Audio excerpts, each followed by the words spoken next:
bellissima giornata, tantissima gente, 12 carri, gli asili parrocchiali anche presenti con i loro, quindi una bella giornata per tutta la nostra comunità, una bella soddisfazione devo dire, perché come secondo anno che organizziamo appunto insieme con Carnevali di Marca questo evento, è sicuramente un evento che sta riscuotendo molto successo e quindi sono molto soddisfatto e ringrazio veramente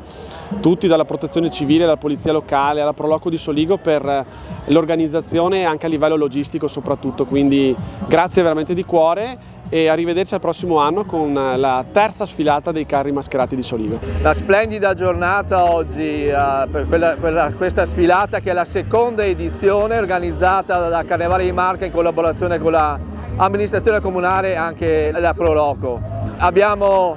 ben 12 carri e anche